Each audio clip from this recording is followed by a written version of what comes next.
नमस्कार साथियों, आप सबका पुनः स्वागत है। तो भगवद गीता के इस वीडियो में हम उपस्थित हैं आप लोगों के सामने अध्याय 2 श्लोक संख्या 10। इससे पहले हम लोग प्रथम अध्याय के सभी श्लोकों का अलग अलग अर्थ रिकॉर्ड कर चुके हैं। आप उसे सनत वाजपेयी यूट्यूब चैनल और श्रद्धा एस्ट्रो ज्योतिष यूट्यूब चैनल दोनों पर ही देख सकते हैं। और हमारा ऐसा प्रयास रहेगा कि हम भगवद गीता के 700 अलग अलग श्लोक अर्थ का वीडियो अपलोड करें, ताकि आप अलग अलग परिस्थिति में कौन से श्लोक का अध्ययन किया जा सकता है या भगवद गीता पढ़ने का सही तरीका आज के अनुसार क्या हो सकता है, आप लोग समझ पाए। तो आज के श्लोक में अध्याय 2 श्लोक संख्या 10, ये श्लोक कहा गया किसके द्वारा? ये श्लोक कहा गया संजय के द्वारा। और किसको कहा गया? ये कहा गया धृतराष्ट्र को कहा गया। और वो युद्ध क्षेत्र का, जो युद्ध क्षेत्र में क्या हो रहा है वो हाल बता रहे हैं धृतराष्ट्र को। और उन्होंने बहुत चतुराई से मंत्री पद का भी, या कह सकते हैं वो संजय एक प्रकार से मंत्री या मंत्रणा करने के लिए व्यक्ति भी है और भगवान के भक्त भी हैं। तो दोनों का उन्हें पालन करना है कि मंत्रणा करने के लिए भी है राजा के साथ, और राजा को सही तरीका या सदमार्ग पर भी ले जाना। उनको भगवान के भक्त हैं वो। तो उन्होंने बहुत वाक चातुर्य से भगवान श्री कृष्ण की बातों का एक प्रकार से अनुमोदन किया है। उनको जहां भी आप देखेंगे संजय द्वारा जो कहे रखे गए श्लोक, उनका अर्थ पढ़ेंगे तब समझ में आएगा कि संजय जैसा ही होना चाहिए। चाहे आप किसी भी देश के साथ हैं, लेकिन सबका हित किसमें है वो पता होना चाहिए। ऐसा नहीं कि खाली अपने बॉस की हाँ में हाँ मिला दी, अपने जो सीनियर हैं या हमारे जो ऊंचे पद पर अधिकारी उनकी हाँ में हाँ मिला, उसको कुछ चातुर्य के साथ, बड़ी चतुराई के साथ सही बोलने का भी हमारे अंदर वाक चातुर्य होना चाहिए। तो यहां पर एक तो हमें ये सीखने वाली बात है कि भाई संजय से अपने को क्या सीखना चाहिए कि कभी आपके लिए ऐसा दोराहा आए, आपको ऐसी जगह कार्य करना हो कि आप समझ नहीं पा रहे हैं कि किसकी तरफ जाएं। तो हमें तो देखिए राजधर्म भी निभाना पड़ रहा है, और साथ साथ हम ईश्वर के प्रति या धर्म के प्रति हमारी जो वफादारी है उस पर भी खरे उतर रहे। तो संजय को किसी ने यहां पर दोषी करार नहीं दिया। ठीक हो गया। तो हे भरतवंशी, ठीक हो गया, क्योंकि वो राजा भरत के कुल में पैदा हुए, इसीलिए वो भरतवंशी कहलाए। जब कभी हम इस बात से भी तुलना करते हैं कि भाई यूरोप की गाथाओं में बड़ा कहता है शौर्य आता है कि भाई ऐसे ऐसे महान वॉरियर हुए जिन्होंने 11 साल की उम्र में एक जंगली घोड़ा काबू कर लिया, लेकिन जिस योद्धा के नाम पे भारत देश का नाम पड़ा, भरत, उनके बारे में बताते हैं कि भाई वो तो बचपन में ही सिंह यानी शेर, बाघ उनके साथ क्रीड़ा करते थे, उनके साथ खेला करते थे। उसी से आप उस शौर्यता का अंतर जान सकते हैं कि कहीं 11 वर्ष की आयु में एक जंगली घोड़े को काबू करने की बात को बहुत बढ़ा चढ़ा के बताया जा रहा है, और कहीं वास्तविकता ही है कि भाई एक हत्या कर देने वाले, या कह सकते हैं उसके सामने जंगल में उससे ज्यादा कोई बड़ा जीव नहीं है, खूंखार जीव नहीं है, और उसको अटकेलियां करता हुआ एक बालक ही काबू कर रहा है। ये वास्तविकता है, यही वास्तव में वॉरियर या योद्धा होने का बड़ा गुण तो यही है। उस अंतर को भी हम समझ सकते हैं कि क्या शौर्य की पराकाष्ठा रही होगी। और आज हम जब उनके सामने ये कहानियां सुनते हैं यूरोप की, तो हमें वो ज्यादा अच्छी दिखाई देती है। लेकिन भारत के बारे में जब हमने कम पढ़ा है तभी तक हमें यूरोप की वो बातें ज्यादा प्रतीत होती है, लेकिन जब हमने भारत की गाथाओं को अच्छे से पढ़ लिया है उनके सामने फिर वो वीर रस नगण्य सा जान पड़ता है। ठीक है, तो वो भरत वंशी धृतराष्ट्र, अंतर्यामी श्री कृष्ण। यहां पर एक समझने वाली बात है कि जब भी कभी किसी को संबोधित किया जाता है भारतीय दर्शन में तो उसको बहुत अलग अलग प्रकार के नामों से पुकारा जाता है।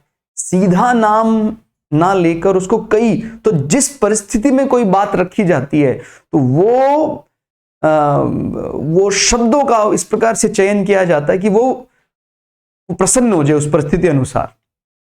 जैसे शुक्राचार्य को प्रसन्न करने के लिए अगर उनको भृगुनंदनम ऐसा संबोधन करते हैं, कोई ऐसा रिचुअल चल रहा है तो वो ज्यादा प्रसन्न हो जाते हैं। अलग अलग प्रकार से हैं और परिस्थिति अनुसार उनको बहुत अलग अलग नाम मिले हुए हैं। ऐसे ही यहां पर धृतराष्ट्र को इस समय जो अलंकार दिया है संजय ने वो भरतवंशी। आप बड़े शूरवीर हैं, आप तो कमाल योद्धा हैं, उस भरत के कुल में आपका जन्म हुआ है। तो एक प्रकार से संजय अप्रत्यक्ष रूप से धृतराष्ट्र को भी ये बता रहे हैं कि भाई आपको भी इस परिस्थिति से प्रसन्न होने की जरूरत नहीं, आप तो क्षत्रिय हैं, आपको तो प्रसन्न होना चाहिए। हाँ भाई, सामने योद्धा है तो युद्ध करने के लिए आओ ना। अब धृतराष्ट्र के मन में क्योंकि वो युद्ध नहीं कर रहा है तो प्रसन्नता हो रही है, अर्जुन युद्ध नहीं करेगा तो हम बिना युद्ध लड़े ही जीत जाएंगे। लेकिन कहते हैं वास्तव में जो क्षत्रिय धर्म है वो तो यही कहता है कि अगर सामने वाला भी क्षत्रिय धर्म का पालन नहीं कर रहा है तो प्रसन्न नहीं, अप्रसन्न नहीं होना है, क्योंकि क्षत्रिय धर्म का कहीं ना कहीं लोप हो रहा है। आप आए किस लिए थे? युद्ध करने के लिए।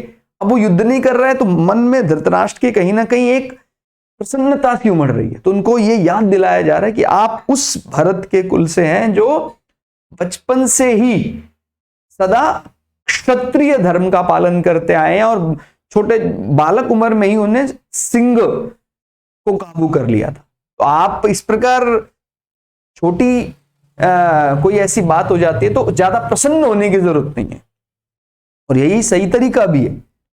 अंतर्यामी भगवान श्री कृष्ण, तो उन्होंने बड़ी चतुराई से भगवान श्री कृष्ण को राजा धृतराष्ट्र के सामने भी अंतर्यामी बोल दिया कि वो तो सब जानते ही हैं। भगवान श्री कृष्ण दोनों सेनाओं के बीच में शोक करते हुए उस अर्जुन को, माने पहले अर्जुन ने स्वयं भगवान को ऐसा, क्योंकि अर्जुन के सारथी बने हैं भगवान श्री कृष्ण, तो अर्जुन ने इनको भगवान श्री कृष्ण को कहा कि भाई मुझे दोनों सेनाओं के बीच में ले सको। तो ये ऐसा ही हमारे जीवन के साथ भी इसको तुलना किया जाना चाहिए कि जब भी हम मझधार बीच भंवर में आ जाते हैं तो हम भाई पहले तो आप वहां से आए ही क्यों? अब जब यहां आ चुके हैं तो यहां पर आने के बाद आपको कोई संबंधी याद आ गया, मैं युद्ध नहीं करूंगा, ये तो बहुत इस परिस्थिति में ये निर्णय लेना ठीक नहीं है। अगर आपको युद्ध नहीं करना था तो जो आप उस तरफ थे उस किनारे पे ही कर सकते थे निर्णय। अभी अब बीच भंवर में आ गए हैं, बोलते हैं ना भाई एक किनारा दूसरा किनारा। अगर आप किनारे पर थे तब तक तो आपके लिए वो निर्णय लेना आसान था, लिया जा सकता था। अभी आप बीचों बीच में आ गए, बीच भंवर में आके आपको तय किया नहीं नहीं उसके साथ युद्ध नहीं करना है, तो फिर जो अपने वाले हैं अब हम उनके भी नहीं रहे। इसलिए ये भी एक इंडिकेशन है कि हमारे कार्य को लेकर हमारा एकदम विजन एकदम क्लियर होना चाहिए, हमारी दृष्टि एकदम क्लियर होनी चाहिए कि मुझे ये कार्य करना है। ऐसा नहीं कि मैं जब एग्जीक्यूट कर दूंगा, मैंने शुरुआत कर दी और आगे पहुंचकर मैं फिर सोचूंगा अरे कुछ पहचान के लोग मिल गए इसीलिए मैं धर्म युद्ध नहीं करूंगा। ऐसा नहीं कर सकते। ठीक हो गया? उस अर्जुन को हंसते हुए ये वचन बोले। ठीक हो गया? अंतर्यामी भगवान श्री कृष्ण ने अभी यहां पर हंसना कई प्रकार से विचारों को प्रकट करता है कि भाई एक तो उसकी मति पर, अर्जुन की मति पर भगवान को एक हंसी आ रही है कि भाई कैसे ये माया के चक्कर में ऐसा वॉरियर, इतना बड़ा योद्धा फंस गया, और फिर जिसको बोलते हैं तरस कर किसी पर हंसी आना। एक नहीं तो भगवान क्रोध भी भयंकर कर सकते थे, लेकिन उनको पता है अगर कोई मेरी ही माया के प्रभाव से बहुत ज्यादा प्रभावित हो रहा है तो मुझे ही उसको पार लगाना है। इसीलिए भगवान ने छोड़ देने की बजाय हंसकर स्वीकार करना ही अच्छा समझा। ठीक हो गया? नहीं तो भगवान कहते ठीक है तेरे मन में है जो कर, लेकिन भगवान ये भी अपने को ध्यान रखना है कि भाई एक सामान्य हमारे लोक व्यवहार की बात अगर हम करते हैं कि भाई मान लीजिए हमारे से कोई कुछ अच्छे विचार, कुछ ऐसे अच्छे सुझाव की उम्मीद रखता है और किसी कारण से वो मति भ्रम हो जाता है, तो अगर हम उसको अपना मानते हैं तो मति भ्रम होने के बाद भी हमें उसको समझाने का प्रयास करना है। ऐसा नहीं कि भाई उस पर माया हावी हो गई है, उसके पास कम बुद्धि है, कहता भाई इसको मैं नहीं समझाऊंगा। अरे उसने आपको अपना माना है, वो ये तो कह ही रहा है कि भाई मैं अपने आप को आपको समर्पित करता हूं, हालांकि वो उसको समझ में नहीं आ रहा है कि समर्पित करने के बाद फिर ये बीच बचाव करने का क्या मतलब है। जब हमने समर्पित कर दिया तो फिर भगवान जो आज्ञा देंगे हमें वही करना चाहिए था। उसके बावजूद भी अपने को भी ये ध्यान रखना है कि अगर कोई व्यक्ति समर्पण का अर्थ नहीं जानता है तो उसको बताया तो जाए कि भाई समर्पण का ये अर्थ होता है। अब आपने मुझे समर्पित कर दिया तो फिर मैं आपको जो बताऊंगा, मेरे पास वो मति है और उस मति पर आपको विश्वास है, तो मैं आपको जो बताऊंगा वो करना चाहिए, उससे आप मुक्त हो जाएंगे।